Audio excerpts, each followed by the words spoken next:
Тәуелсіздіктің бесігі Алматы деген еді елбасымыз бір сөзінде. Өйткені дәл осы шаһарда біздің егемендігіміз жарияланды.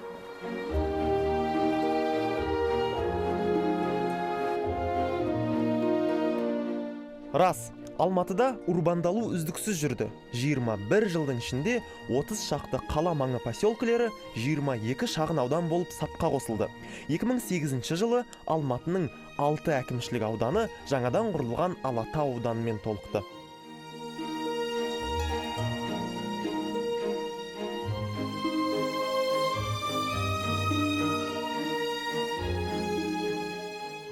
Сонымен Астанада басталған алғашқы сапар Алматыда жалғасын тапты. Тәуелсіздік алған жылы қала тұрғындарының саны 1.200.000 еді. Қазір ресми статистика бойынша 1,5 миллион, ал кейбір дерек көздеріне сенсек 2 миллион халық тұрады. Аумағы да айтарлықтай ұлғайды. Алматы 1929 жылдан 1997 жылға дейін саяси орталық болды. Астана арқаға ауысқан соң 2001 жылы облыс орталығы мәртебесінде Талдықорғанға ұсынып, саяси картамыздан республикалық маңызы бар қос қаланың бірі ретінде орын алған жайы бар. Дегенмен, облыс осы Алматының атымен аталады. Алматы десе, Алатау еске түседі. Көктөбе келеді көңіл төріне. Алматының иісін аңсайтындар бар. Сосын әрине Алматының ассоциациясы көшедегі кептеліс. Дегенмен қазір қаланы қоршай орналасқан айналма жол, яғни Әл-Фараби Рысқұловқа, Рысқұлов Сайынға, ал Сайын Қайра Әл-Фарабиге ұласып, біраз мәселені шешіпті. Қаланың бір басынан екінші басына осы жол арқылы 20-25 минуттың ішінде жетіп баруға болады. Енді сол Алматы облысының бірқатар аудандарын аралай отырып, қазіргі орталық Талдықорғанға қарай жылыстаймыз. Жолдың реті әуелі Талғарға түсті.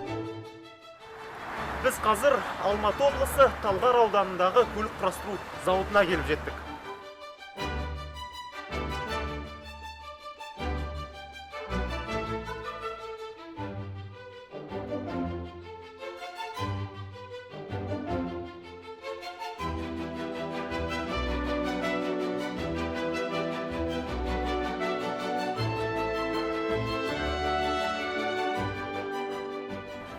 Көлік құрастыру зауыты деп отырғанымыз міне осы. Бұл шағын ғана павильонның ішінде жүк таситын, жолаушылар тасымалдайтын неше түрлі автокөліктер құрастырылады.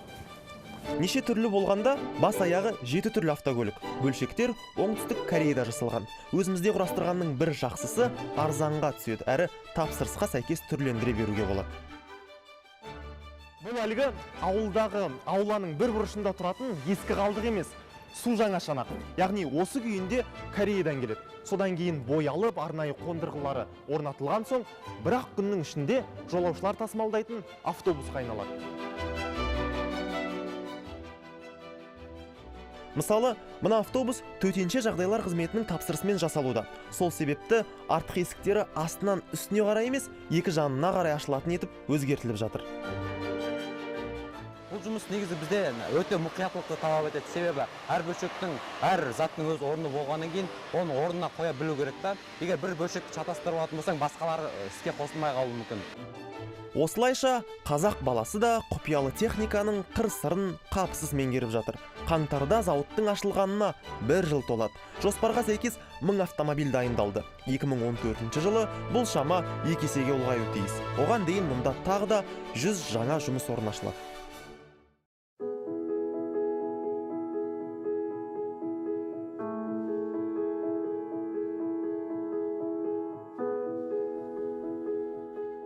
Талғар Алматының шығысында, ал батысына бет алсаңыз, Қарасай ауданына тап келесіз.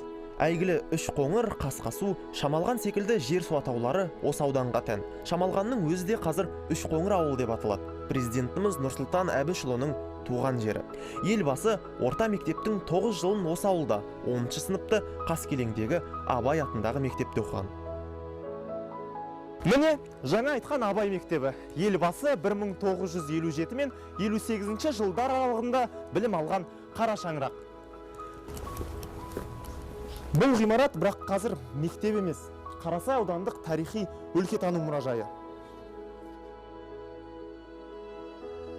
Бұл құрылыстың бір ғасырлық тарихы бар. 1899 жылы салынған. Әуелде приход училищесі болыпты.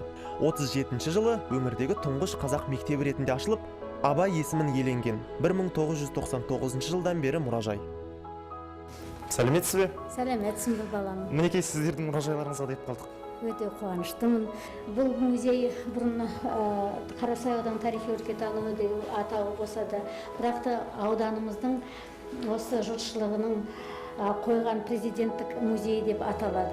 Мұражай директоры Мария Мұсатайқызының айтуынша, бұл елбасыға арналған елдегі тұңғыш мұражай. Оның 8 залы мемлекет пен мемлекет басы өмірінің түрлі кезеңдері туралы сыр шертеді. 2000-нан астам экспонат бар.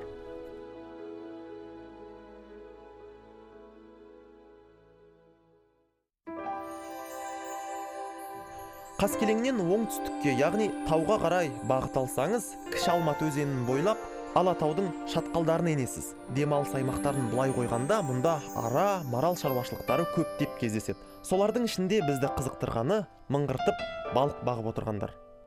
Жолдың алыстығы мен көлік қозғалысының көптігі салдарынан біз бұл жерге тек қас қарайған сәтте ғана келіп жеттік. Ендігі тоқталарымыз форель шаруашылығы. Көпшілікке түсінікті болу үшін форель деп жатырмыз, алайда балықтың бұл түрі кейбір оқулықтарда май балық, тіпті патша балық деп те кездеседі.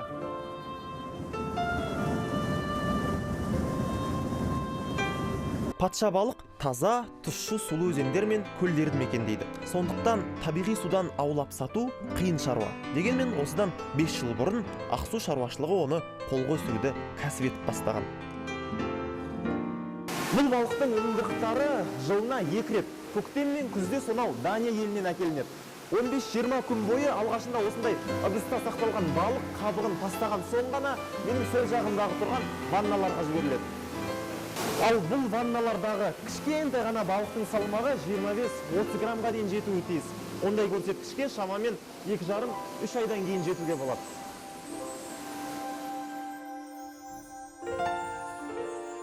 Менің бір сұрағым бар да, мысалы, бұл балықты сіздер патша балық дейсіздер, май балық дейсіздер, оның сәріне бір күтім керек пе? Күтім керек, әрине күтім керек. Таудың мұздай суы қажет, үнемі таза болып тұру керек. Сәл жылы суда бұл балық өмір сүрмейді. Қазір таудың суы, бұның температурасы шамалы 6 градус болу керек. 6 градус. Өзінің алып келетін тамағы Европадан жеткізіледі, бізге алып келінеді. Өзіміз арнайы қойған таблицамен тамақтандырамыз. Ал мынау ортадағы не? Бұл фильтрация дейді бұны. Үнемі таза тұратын суды өзінің осындай фильтрі бар. Балықтың қорегі де Еуропадан жеткізіліп, арнайы кесте бойынша беріледі. Мерзімі жетіп, 30 грамм салмақ жиғасын шабақтар даладағы көлшіктерге жіберіледі. Көлшікті шамамен 6 ай мекен қылады. Сонда уылдырықтың 250-300 граммдық балық қайналып нарыққа шығу үшін 10 ай уақыт қажет.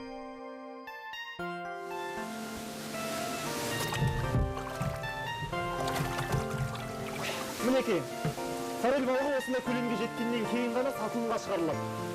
Бір қарағанда қарапайым балық болып көрінгенмен, базардағы құны 1000-1500 теңгені құрайды екен. Оның неге қымбат екендігін бірер сәттен соң білетін боламыз.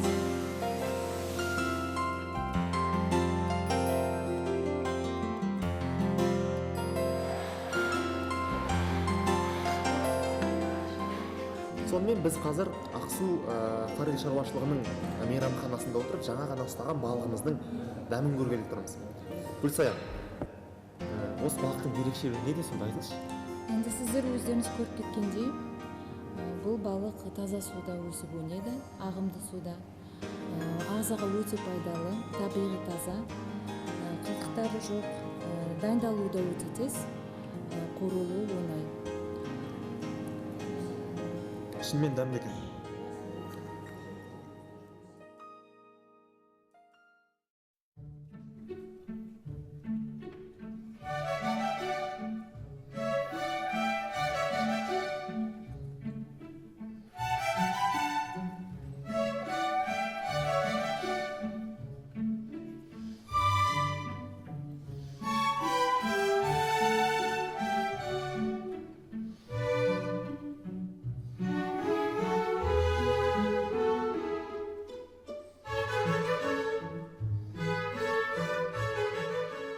Онан соң Көкпек жазығын көктей өтіп, Кетпен тауының күнгейіне іліктік. Қазіргіше айтсақ, Райымбек ауданының территориясы.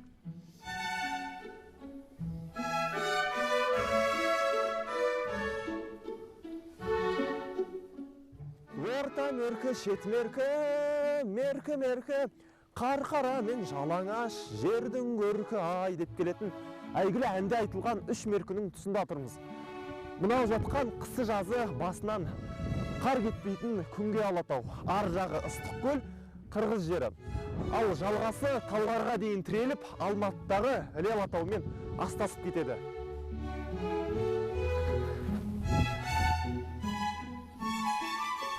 Тау сілемі шығысқа қарай биіктей береді. Қазақстанның ең биік нүктесі Хан Тәңірі осы тау жүйесінде, Қытаймен шекараға жақын маңда орналасқан. 7010 метрлік мұзартшың кейбір тынық күндері көзге анық шалынады. Дегенмен көп ретте мұны артып, буалдыр бұлт арасында тұрады. Шырайлы шәлкөде, теріс аққан текес, қарасаз. Бәрі осы таудың қойнындағы жерлер. Жағдай жар берсе, Мұқағали мен Бердібектің туған ауылдарына табан тигізуге болады. Бірақ біз берден қайттық.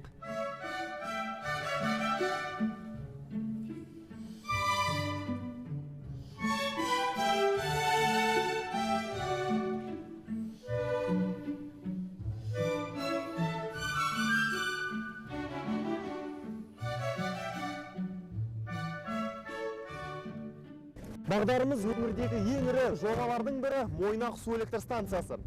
Оған дейін әлі шамамен 15 шақырымдай жол. Ал мынау сол Мойнақ үшін арнайы жасалған Бестөбе су қоймасы.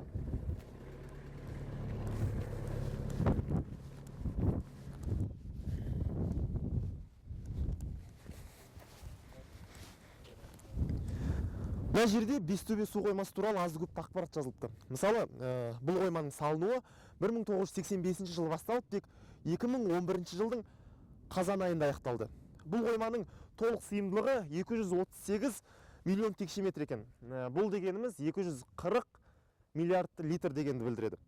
Қызық үшін есептеп көрсек, бұл қойманы толығымен толтыру үшін бізге 3 литрлік банкіден 80 миллиард дана керек екен. Қысыр сөз күлмекке жақсы. Қойманы толтыру үшін ешқандай банкының қажеті жоқ әрине. Тау өзені тартылмаса болды. Неге ұзақ салынды дегенге келсек, негізі ұзақ салынған жоқ. Тек кеңес өкіметі кезінде құрылысы басталып тоқтап қалған. Ағат, бұл қойма қай өзеннің бойына салынған сонда? Талғат, бұл Бестөбе су қоймасының ұзындығы 16 шақырымды құрайды. Ені 1 шақырымға жуық, тереңдігі 80 метрге жетеді. Су бұл жерге жиналғаннан кейін, мынау бас су жинау құрылғысынан 9 шақырым жер асты туннелімен Мойнақ су электр станциясына барады.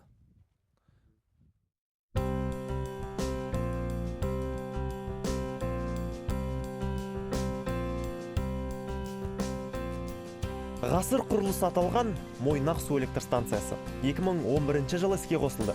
Міндеті оңтүстік өңірді қуат тапшылығынан құтқару, энергетикалық қауіпсіздігімізді нығайту. Бұл тұрғыдан келгенде ол ғасыр жобасы атына әбден лайық.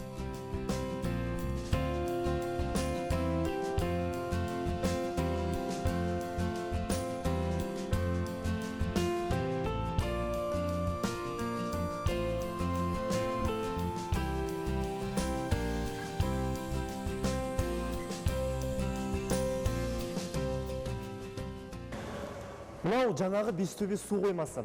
Біз оны Мойнақ су электр станциясындағы компьютерлік басқару орталығынан бақылап отырмыз. Су қоймасынан 9 шақырымдық құбыр арқылы құлаған су осындағы 2 бірдей генераторды шыр айналдырып, 140 мегаватт электр қуатын өндіріп жатыр. Гидрогенераторлар дәл қазір 50%-дық қуатта тұр. Турбиналарды 100% ашқанда 300 мегаваттқа жеткізуге болады. Бестөбе биікте, Мойнақ еңісте. Басы кең, аяғы тар қос құбыр арқылы 9000 метр ұзындық, 500 метр биіктіктен секундына 37.000 литр қысыммен аққан су қалақшаларды қозғалысқа келтіреді. Осы кинетикалық энергияны электр энергиясына айландыру арқылы станция жылына 1 миллиард 270 миллион киловатт сағат қуат өндіреді. Салыстыру үшін айтсақ, тұтас Алматы облысының бір жылда тұтынатын энергиясы осы шамадан аз ғана артық. Биылғы жылғы планымыз өндіретін электр энергиямыздың жоспары 491 миллион киловатт сағат. Жалпылы түсінікті болу үшін мынау өндірген электр энергиямыздың қуаты 16 ауданның электр жарығымен, жылуымен бәріне қамтамасыз етуге жетеді. Біздің Қазақстанның қазіргі егемендік алғалы беріге алғашқы қуаты үлкен су электр станциясы болды. Әлқисса 2000-мен еңбек етіп, энергетикаға үлес қосып шыққан тау суы қайтадан Шарын өзеніне қосылады. Шарынның төменгі ағысы әйгілі Шарын шатқалы арқылы өтеді де, Жетісудағы ірі өзен Ілеге барып құяды. Демек, біз енді өзен ағысын қуалай жол жүруіміз керек. Шарын шатқалына бару үшін тек жолай ат басын бұрар бір жер бар. Таулы жердің күні қысқа, жол ұзақ. Межелі жерге қас қарая жеттік.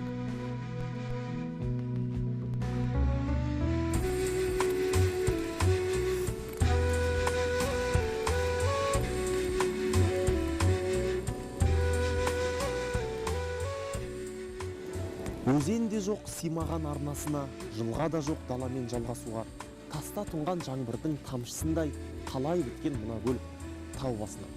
Мұқағалидың осы өлеңі тап мына көлге арналғандай. Бірақ осы көлге арнады ма, басқа суға арнады ма нақты білмейміз.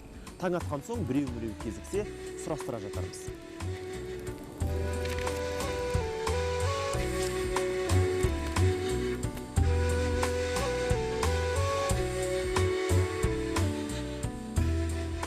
Көлсай деген көрікті мекен осы. Тау ішіне тұнып тұрған шағын ғана көл. Ұзындығы 1,5 шақырым, ені 250 метр. Бірақ едәуір терең. Кей жерлері 72 метрге жетеді.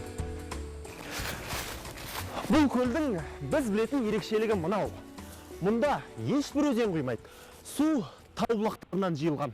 Сондықтан да жазды күннің өзінде сұп-суық болып тұрады. Есесіне тап-таза, тұп-тұнық, ішуге жарамды. Яғни Көлсайды бір алып тау бұлағы деуге болады.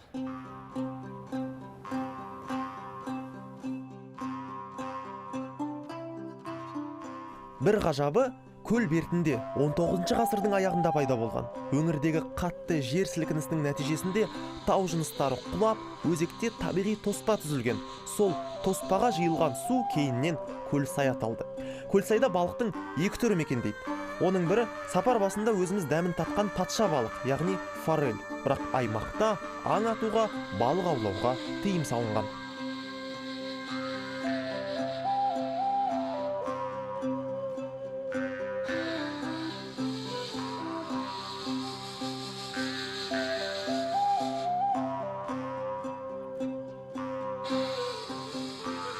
Қазір 2007 жылдан бері парк құрылды, ұлттық парк, мемлекеттік. Содан бері Көлсай көлдері ұлттық паркі жұмыс жасайды бұл жерде. Қазір бұл мемлекеттің қарауында, мемлекеттің осы жерде инспекторлары, парктың қызметкерлері жұмыс жасайды осы жерде. Осы көлді сақтап қалу, және де тазалығы осы жердің ағаштарын көбейту, және туризмді дамыту жұмыстарымен айналысады. Аққулар ұйықтағанда поэмасының кіріспесіне қатысты естіген білгені жоқ бекен деп, түнде туған сауалды да ел нұрға қойдық. Тасқа тұнған жаңбырдың тамшысындай деп айтатыны, енді бұл көптеген жерлерде, осы ауданымызда көптеген жерлерде әсем-әсем келбетті көлдер мен келбетті өзендер, тауларымыз бар. Ол енді Мұқағалидың дәл осы көлге шығарған өлеңі деп айта алмаймын, бірақ енді осындай жақсы бір жерге арнаған өлеңі болу керек.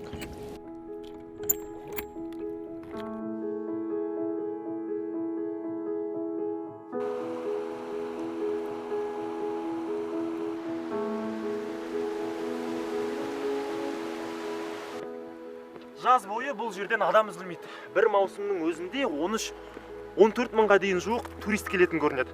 Қазір бірақ күн салқындап, адам аяғы басылды. Айтпақшы, бұл өңірде тап осындай көлдің саны 3. Бірақ қалған 2-іне тек қана атпен жетуге болады. Ал бізді әлі өзге де сапарлар күтіп тұр.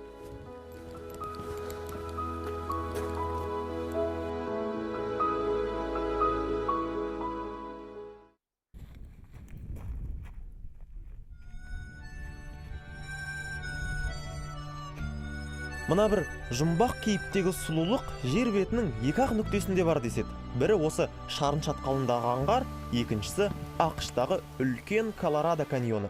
Айнадай айдыны, жайқалған желегі болмаса да, қараса көз тоятын жаратылыстың сұлулығы шынында да жұмбақ. Құдды тегіс жер екіге айырылып, ортасында осы бір тереңдігі 300, ені 80 метрлік жыра пайда болғандай.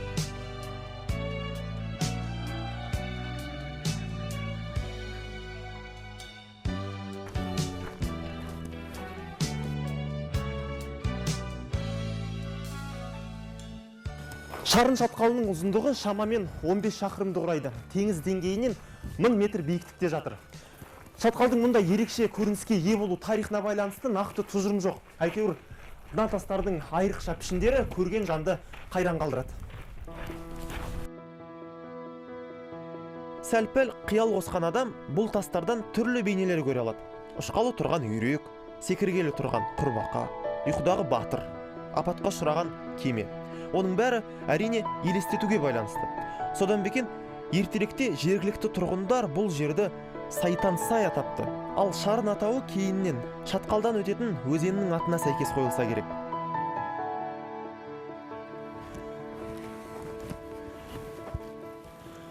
Бұл шатқалдың жынысы да қызық. Алыстан қарағанда алып тас болып көрінгенмен, жақындап келсеңіз, бір-біріне қосылған қиыршық тастардан тұратынын көресіз.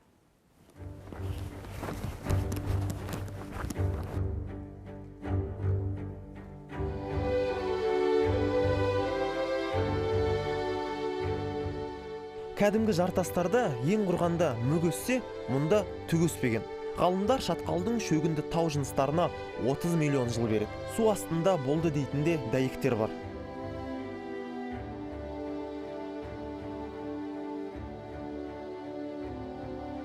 Жыл сайын мамыр мен қазан аралығында туристер толастамайды. Әсіресе шетелдіктер. Қара күздің мол ортасы болса да, біз келгенде осында бір топ жапондық. Арасында зейнет жасындағы қариялар көп. Табиғатты тамашалап жүрді. Дегенмен Шарын ұлттық паркінің басшылығы мұнда демалыс аймақтарын, сауда нүктелерін салуға тыйым салып отыр. Аймақтың өзіндік табиғи ерекшелігін сақтап қалу үшін, табиғаттың шырқын бұзбау үшін. Біздіңше өте құптарлық іс.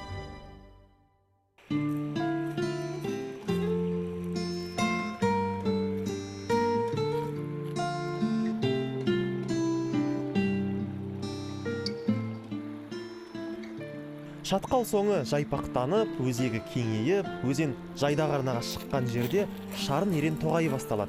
Шектен шыға мақтанғандық емес, мұндай тоғай да жер бетінде тек Канадада ғана бар. Ерен тоғайдың ерекшелігі сол, реликт өсімдігіне жататын, яғни 5 миллион жыл бұрынғы палеоген кезеңіне тән соғды еренінің топталып өсіп, көбеюі. Бүгінгі таңда бұл орманды алқап 5000 гектарға жетіп отыр.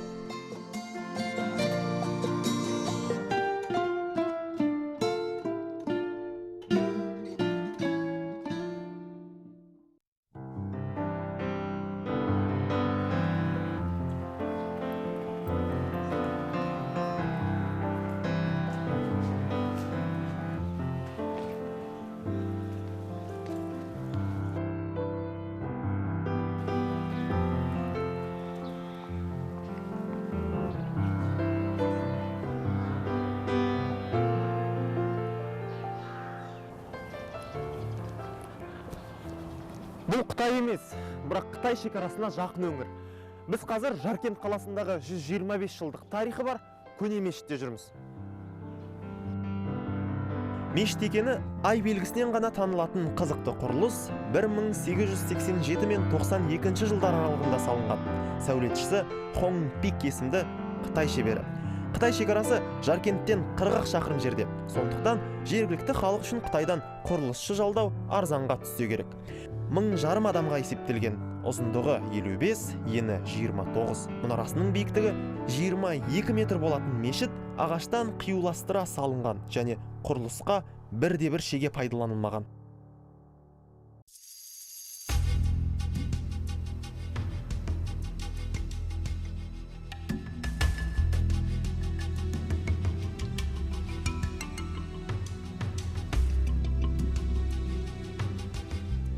Біз келе жатқан келесі елді мекеннің орнында осыдан 2 жыл бұрын тап мынадай мидай жазық дала болған. 2011 жылдың сәуір айында басталған құрылыс жұмыстары нәтижесінде құмды далада мынадай әсем қалашық бой көтерді.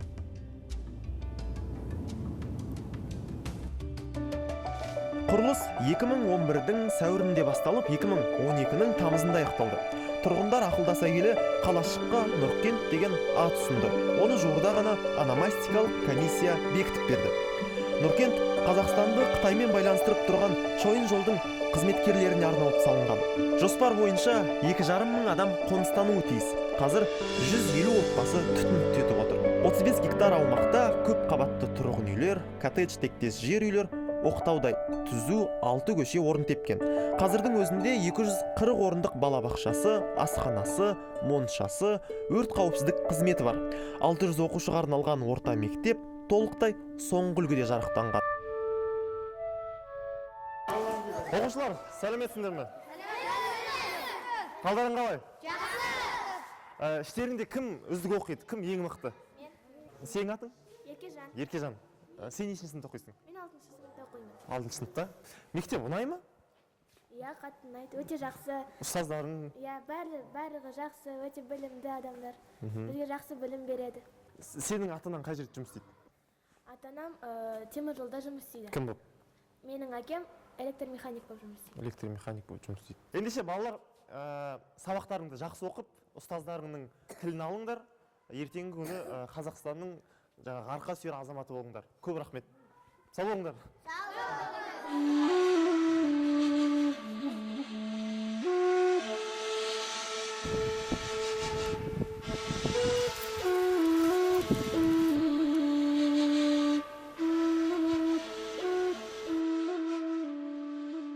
Көксу ауданының аумағы үлкен жолмен емес, шаңдақ сүрлеумен келе жатқан себебіміз малша ауылға мойын бұру. Көлік өте алмайтын жерде жаяу жүруге тура келеді.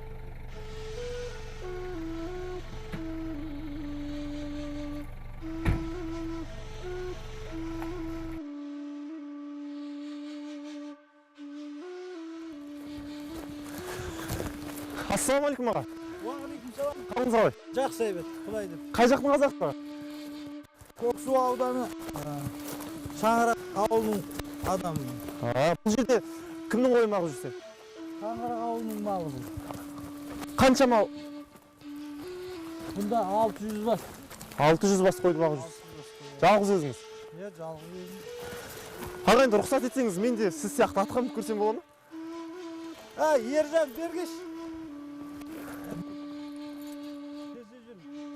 Қалыңыз қалай? Жақсы бет. Атыңызға мініп көрейінші?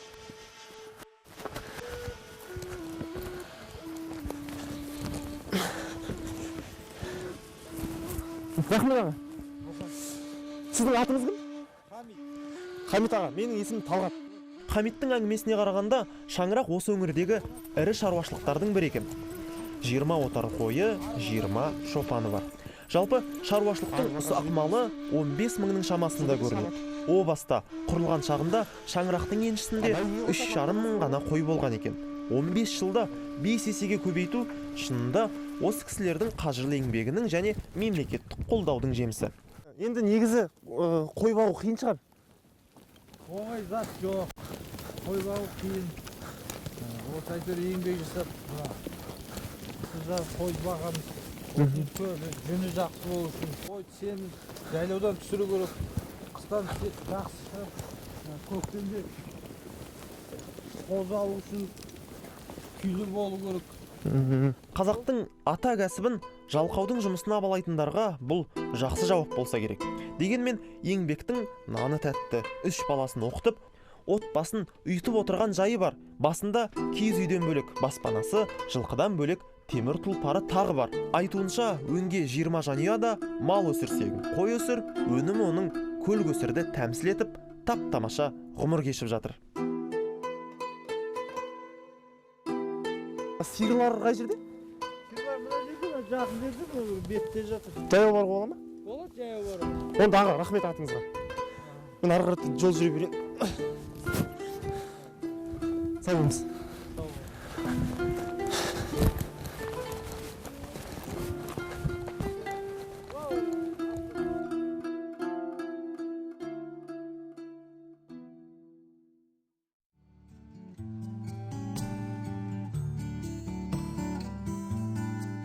шаруашылықтың малы қазір осы Тұрсынбайдың жазығында күзеуде.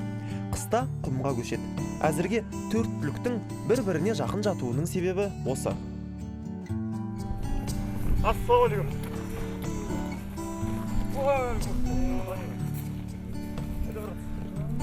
Бұл Мұхит Мүсіпбаев. Сол шаңырақ шаруашылығында істейді. 500 бас асыл тұқымды ірі қараны бөліп бағып жүрген бақташылардың бірі. Алдындағы 200 сиыр етті бақтағы қостанайлық әулиегөл тұқымы. Әрбірі 900-ден 1000 келіге дейін ет береді. Жай сиырды баққан. Айырмашылық көп екеуінің ортасында. Ара аспан мен жердей ғой. Бұл енді бұл шөп танламай жей береді. Алар шөп танлайды кішкене. Сол. Енді мынау ет қой, етті барады. Шаңырақ малмен шектелмейді екен. Егінге де бай болып шықты. Биыл 200 гектар жерге бидай, 230 гектар алқапқа сой егіпті. Біз бидай орағы бітіп, сояға шалғы салған шақта келіппіз. Алып Шаңырақтың отағасын осы егін басында кездестірдік. Тегін адам емес, құрмет орденінің, ерен еңбегі үшін медалінің егері, Алматы облысының құрметті азаматы Жанайдар Жылқайдарұлы. 90-шы жылдар әрине ең қиын уақыттарда елбасымыз Нұрсұлтан Әбішевичтің айтқан ойынан кетпейді. Осы біздің осы сенеріміз, ауыл шаруашылық сендердің азаматтар, сендерге сенеміз, сендердің де уақыттарың келер, сендерді де қолдайтын уақыт келеді деп. Аз малменен, аз жағдаймен бастағанбыз. Қазір малымыздың 4 түлік малымыз өздеріңіз көріп келдіңіздер. Түгел өсті, жағдайымыз жақсы, техникамыз бірыңғай керек техникамен жабдықтап алдық. Жалпы жыл сайын дотация да беріп тұрады. Өкіметтен бұлай көмек алып тұрамыз. Осының арқасында елдің жағдайы жақсарып айбат келе жатырмыз. Серіктестік сапында 80 отбасы еңбек етеді. Олардың бәрі дерлік мына Мәмбет ауылының тұрғындары. Есесіне бизнестің әлеуметтік жауапкершілігі осы алақандай ауылды гүлдендіру үстінде. Мектебі, балабақшасы, мәдениет үйі жаңартылып, көшелері тегіс асфальт жамылып жатыр.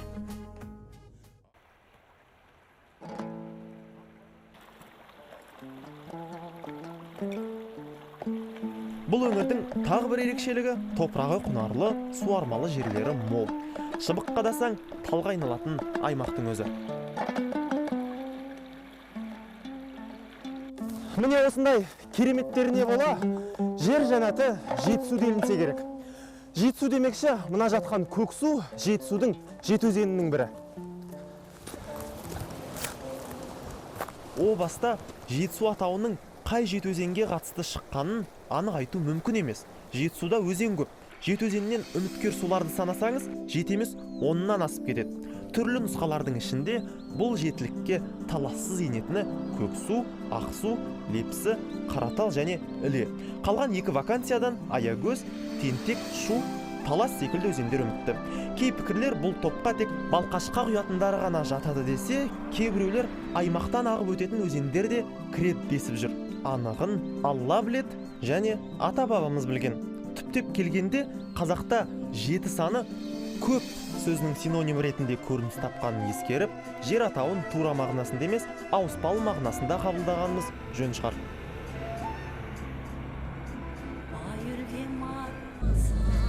Композиторлардың композиторы Шәмші Қалдаяқов, ақындардың ақыны Мұқағали Мақатаевпен бірігіп, жалғыз ғана ән жазған екен. Себебін ғой білмедік, әйтеуір білетініміз әлгі ән Талдықорған деп аталады. Сол Талдықорған осы. 70-ке толар-толмас жасы бар жас қала. Жасыл қала, тәуелсіздіктің 21, облыс орталығы мәртебесінің 11 жылы Талдықорғанның екінші тынысын ашты.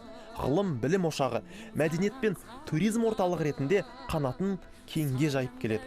Осы күні халық саны 130 мыңға жеткен. Алматы облысына жасаған сапарымыз Талдықорғанда тәмамдалды. Ендігі бағдар шығыс жұрты. Аққайсың алдымнан аялап таңым, Талдықорған әнім сөңілген, асқар тауларың сенің көрген,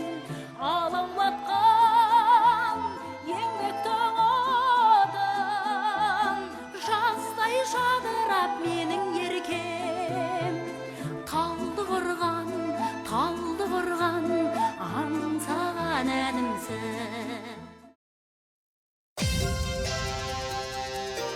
Семей тарихқа бай қалалардың бірі.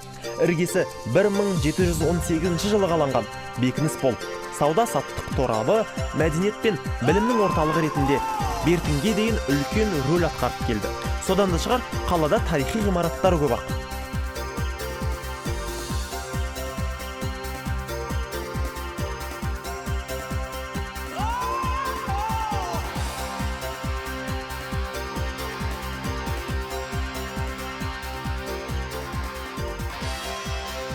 Ал мынау орталық алаң.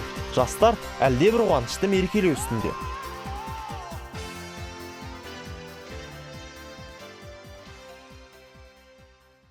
Ассалаумалейкум. Біз рахмет Астанадан келіп едік. Семей қаласының ең белсенді жастар жиналып жатыр деп естідік, бірақ себебін білмейміз. Семей қаласының ең басты жиналған себебі бұл Жас отан жастар қанаты мен Қазақстан Республикасының Астана Экспо 2017 ұйымдастырушылық комитеті мен Астана қаласының қолдау ретінде іс-шара өткізіп жатырмыз. Бұл флешмоб бүкіл Қазақстан бойынша жастар елбасының ұлттық жобасын қолдау ретінде бүкіл Қазақстанда ең бірінші осы іс-шараны өткізіп отыр. Біздің басты мақсатымыз халықты жинап, жастар елбасының идеологиясын қолдайды. Астана Экспо 2017 қаласын өткізу, выставканы өткізуге бүкіл халық атсалысу.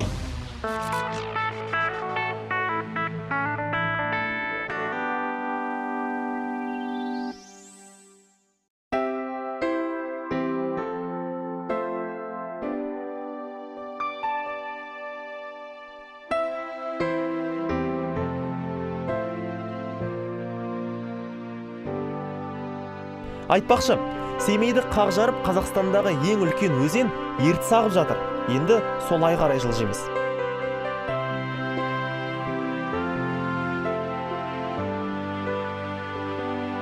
Ертіс басын Қытайдан алады.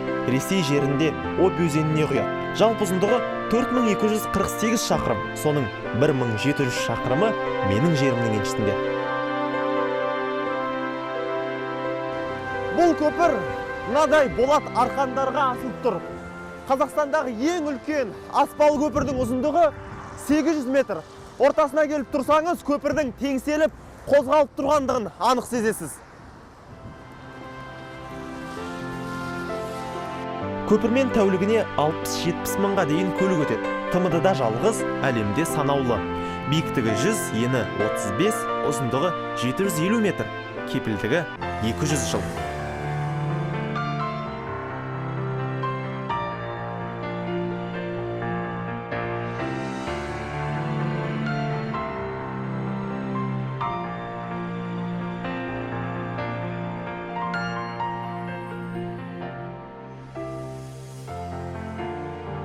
Біз қазір Семей қаласындағы бейбітшілік алаңындамыз. Сол жағымызда ядролық сынақ полигонының жабылуына арналған өлімнен де күшті монументі, ал қарсы алдымызда бейбітшілік стелласы. Бір қызығы, бұл жер Түйемойнақ арал деп аталады. Оның себебін алаштанушы Құсміллә Нұрқасым ағамыздан білетін боламыз. Аға, бұл жердің не себепті арал деп аталатындығын айтасыз ба? Тұрған жеріміздің екі жағынан да Ертіс өзені өтеді. Жүсіпбек Аймауытовтың Ақбілек деген романында жазылған. Ертіс үлкен өзен, басын Қытайдан алады, Семейге тақағанда саулы інгендей талтаяды дейді. Сол талтайған жерінде арал пайда болады дейді. Кезінде алаш зиялылары алқа өткізген, Әміре әуелетіп ән салған, Мұхтар Әуезов құрған жарыс командасының жаттығу алаңы болған арал. Бүгінде бейбітшіліктің алаңы. Ядролық полигонның жабылғанына 20 жыл толғанда бейбітшілік миссиясы атты халықаралық митинг осында өтті. Әлемде 4-ші қуатқа ие қаруды жоқ, бұны мен пайдаланбаймын деп белінен шешіп тастаған жалғыз патша Нұрсұлтан Назарбаев. Бұған наразы болғандар да болды, бұны қостағандар да болды. Ашығын айтқанда, мұсылман елі міне қарулы ел болдық деп ойлады. Бірақ Назарбаевтың жаңағы көргендігі сол. Оны бүгін әлем дәлелдеп отыр. Сол осы ұлы қозғалыстың басында отырған қазақ еді. Жыл сайын осында жаңағы форум өтетіндер. Сондықтан бүгін міне ел болдық деп жатырмыз. Осындай үлкен митингілер көргенде ойлайсың, ел болдық. Ел болу деген ұлттың үйісі. Белгілі бір идеяға қарай ұлттың үйісі қозғалыс. Бүгінгі күні қазақтың алтын ғасыры деп есептеймін. Семей авто құрастыру зауыты. Біз қазір мына тұрған тракторлардың қалай құрастырылатынына куә боламыз.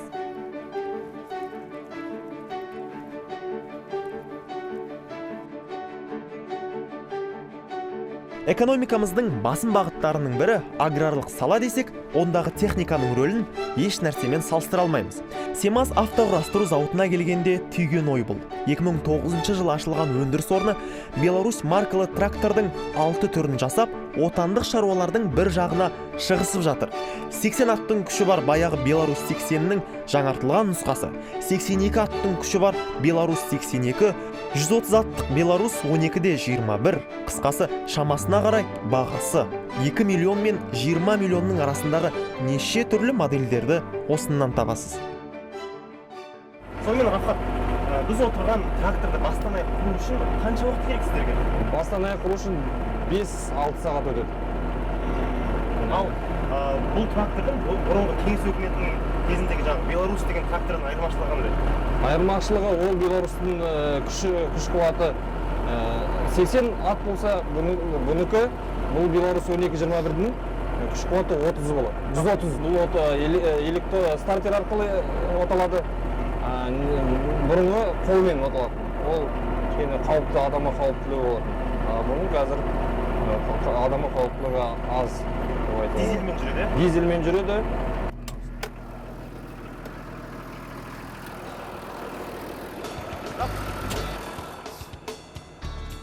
Семаз зауыты индустриалды инновациялық даму бағдарламасы бойынша мына Беларусь 30-да 22 модельді тракторларды шығаруды қолға алған. Бағасы 20 миллион теңге. 300 аттың күші бар. Өндіріс орны биыл жалпы саны 1200 трактор өндіруді жоспарлаған екен. Жоспар жыл аяғына жетпей орындалыпты.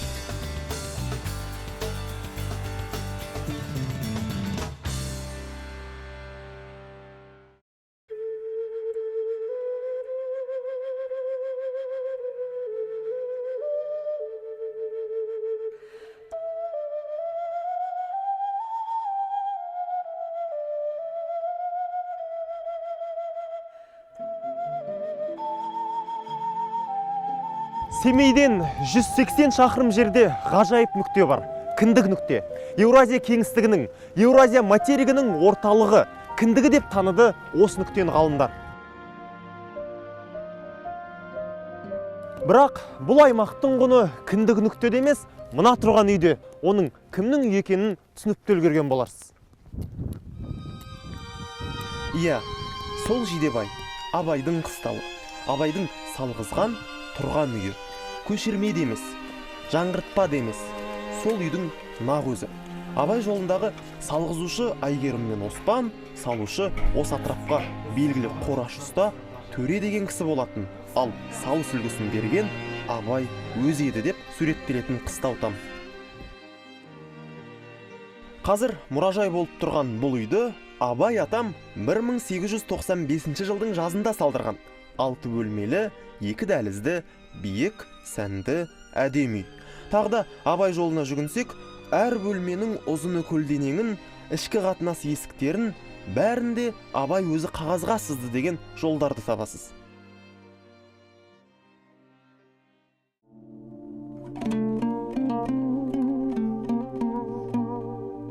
Экспонаттардың дені түп нұсқа.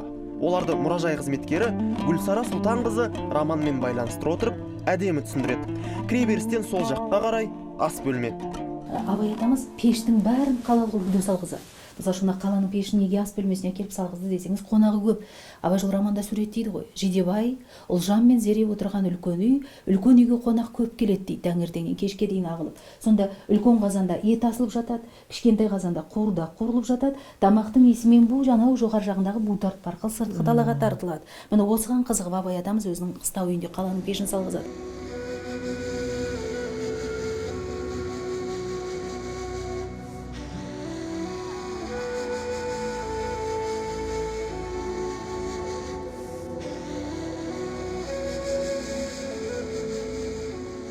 Астау туралы айтатын болсақ, Абайжыл романда жазылады ғой. Абай қонағын астау ет тартып, жатақтар астау көжешті дейді. Сол астаумен бүгін біздің көз алдымызда осы Абай мұражай үйінде тұр.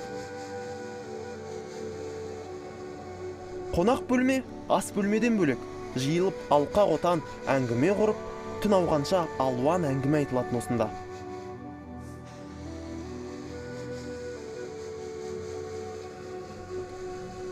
Түкпірде жұмыс кабинеті, жазу үстелі, кітап сөресі, айна, сағат.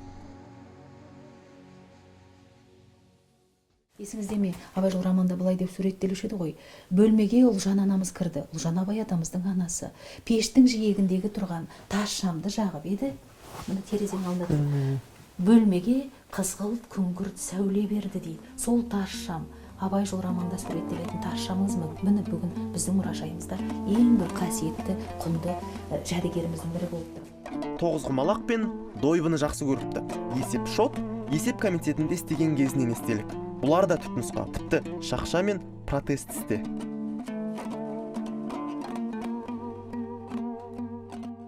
Абай атамыздың өзінің беліне таққан белдігін көріңіз, мынау қабырғада ілініп тұр. Абайжыл романда сізге суреттеледі. Абай орта бойлыдан биік, толық, етшенді, денелі деп суреттеледі. Сіз белдігіне қарап, атамыздың толық болғанына көзіңіз жетеді. Одан кейін жаңа сізге кіргеннен айтып жатырмын, 19 ғасырда осындай керемет үй салғызып, бұл қыстау үйі, пештің бәрін қалалық үлгіде салғызады. Сонда осы жұмыс бөлмесіне әкеліп, Абай атамыз неміс халқының пеші Гантра марканы салғызған екен. Сонда Абай атамыз жазуды осындай үлкен үстелге отырып жазған ба? Әрине, Абай атамыз өзінің жазуын, өлеңдерін, қара сөздерін осы өзінің жұмыс столына отырып жазған, өзінің отырған орындығы. Еуропаша пеш әрбір бөлмеде бар. Жатын үйге голланд пеші қондырылған. Барлық есікті жалғайтын дәліз тектес ортаңғы бөлменің терезесі төбеде. Жарық мол түсу үшін. Ал мынау торшала, соғымға ту биелер сойылып, ет осында сақталады. Ысталып, бапталады. Қабырғаға назар аударыңыз. Үйдің қабырғалары өртең таудың қызғылт тасынан қаланған. Көретін, айтатын нәрсе көп. Әр кірпіші, әр тасы бір қораңыз деген осы да. Өз заманынан озып кеткен Абай әлемі біздің де көз ұшымызда ұзап барады. Тәуелсіз ел болып тамырымызға тартпағанда одан мүлде адасып қалар ма едік.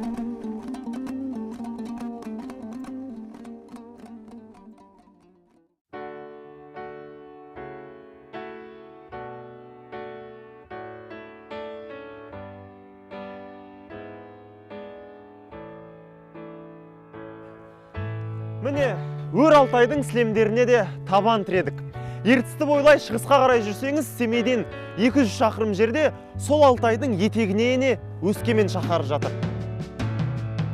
Түтіні будақтаған мұржалардан ақ Өскеменнің өндірісті қалай екенін айтпай білуге болады. Өңір түсті металлургиядан көш басында келеді. Шығыс Қазақстан облысы өнеркәсібінің 50% осы қалада шоғырланған.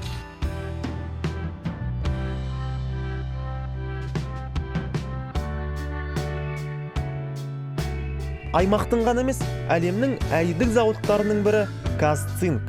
Мырыш өндірісінде қазір жаһанның алғашқы жетілігіне енеді. Енді 5-ші сатыны меже тұтып отыр. Дүние жүзінде өндірілетін барлық мырыштың 5% осы өндіріс кешеніне тиесілі. Жылына 180 мың тонна. Жалпы Казцинк қарамағына түсті металлургия мен энергетика бағытындағы 17 кәсіпорын қарайды. Қорғасын, мырыш, мысты былай қойғанда, мұнда жылына 99 сынамалы 7 тонна алтын, 300 тонна күміс құйылады.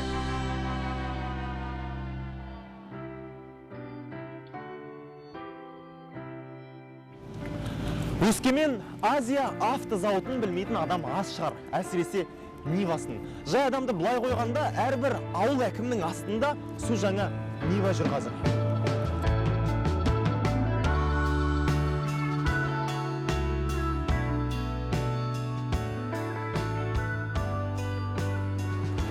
Зауыт 2002 жылдан бастап жұмыс істейді. Биыл 10 жылдығы. Осы 10 жылдың ішінде мұнда 23 мың Нива шығарылыпты. Адамдар 2 ауысым бойынша жұмыс істейді, сөйтіп тәулігіне 22 Нива шығады. Яғни бір Ниваны бастан аяқ дайын етіп шығаруға шамамен 1 сағат жұмсалады екен.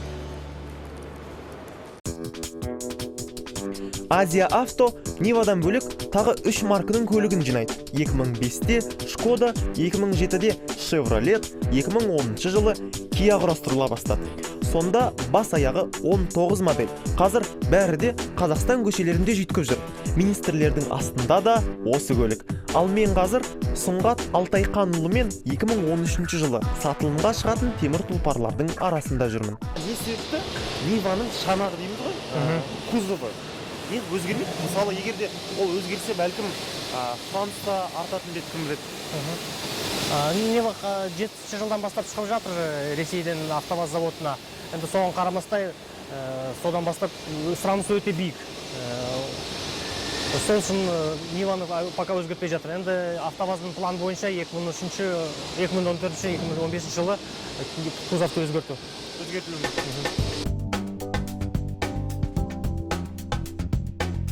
Зауыт 2011 жылы 8000 көлік құрастырса, биыл көлемді 2 есеге ұлғайтқан. Енді 2013 жылы 35000 мәшинеге тәуекел етіп отыр.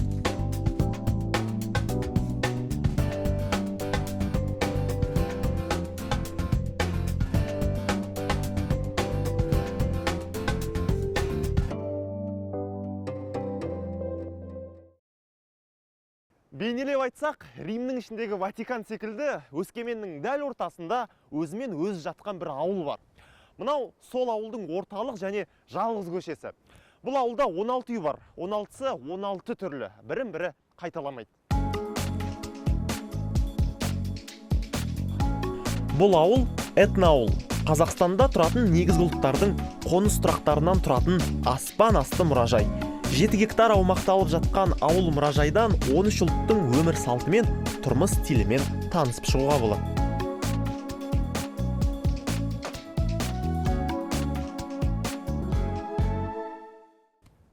Мысалы, мынау кәріс үйі.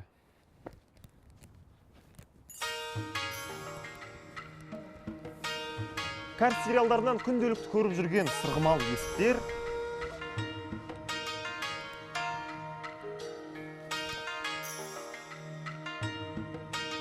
биіктетілген еден,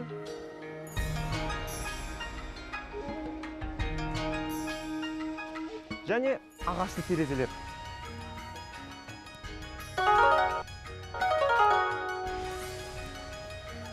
Ал ауласында не бар екен? Ал аулада әзілдеп айтсақ, Hyundai'дың ең алғашқы үлгісі тұр.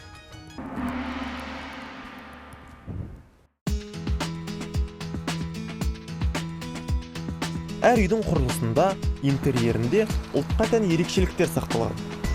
Поляк үйінің барлық бөлмесі бір-бірімен байланысып жатады. Еврей қонысында бөлмелер тізбектелі орналасқан.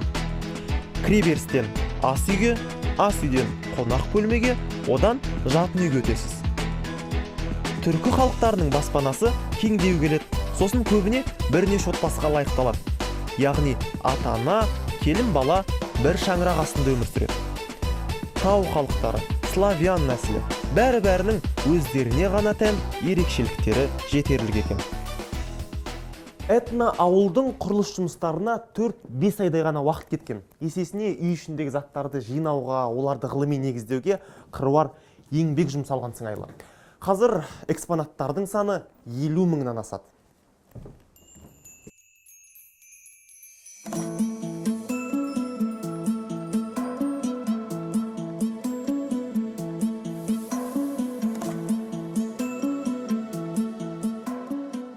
Ауыл басында ел иесі қазақтың қоныстырақ орын тепкен. 12 қанатты киіз үй, тас мал қора, ақтаудағы қоржынтам. Ал мынау 18 ғасырдағы дәулетті қазақтың үйі, өзіміз көрген Жидебайдағы Абай үйінің үлгісінде салынған. Аралаған адамға этноауыл жағымда әсер береді. Осы сезіммен Өскеменнің өзін шарлап кеттік. Ертіс, Жағалау, Аллея, Жаңа мешіт, өндірістік қала делінетін Өскеменнен де нәзіктік байқалады.